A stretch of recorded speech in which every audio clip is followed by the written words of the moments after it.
সাইয়েদনা ওমর ফারুক। আমরা সাহাবীদের জীবন চরিত পড়তে চাই না, কত যে অনুপ্রেরণামূলক দৃষ্টান্ত সাইয়েদনা ওমর ফারুক আমাদের জন্য রেখে গিয়েছে।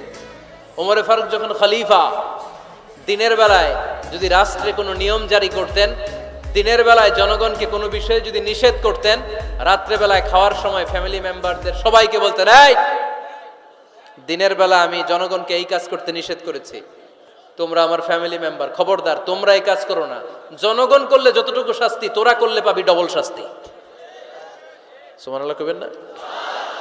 আমাদের নেতারা ওই বাড়ির বিচার করে, ওই বাড়ির মাইয়ার বিচার, ওই বাড়ির পোলার বিচার, নিজের পোলা গাঞ্জা টানে আছে না নাই? নিজের মেয়ে অপরাধ করে আছে না নাই? কি নেতা ছিলেন ওমর ফারুক! আগে নিজের ঘর সামলিয়েছেন, আগে নিজেকে সামলিয়েছেন, নিজের ঘর ঠিক করেছেন। বলেছেন জনগণ করলে যত বেদ, তোরা করলে double Veda. This is call leader, ঠিক কিনা?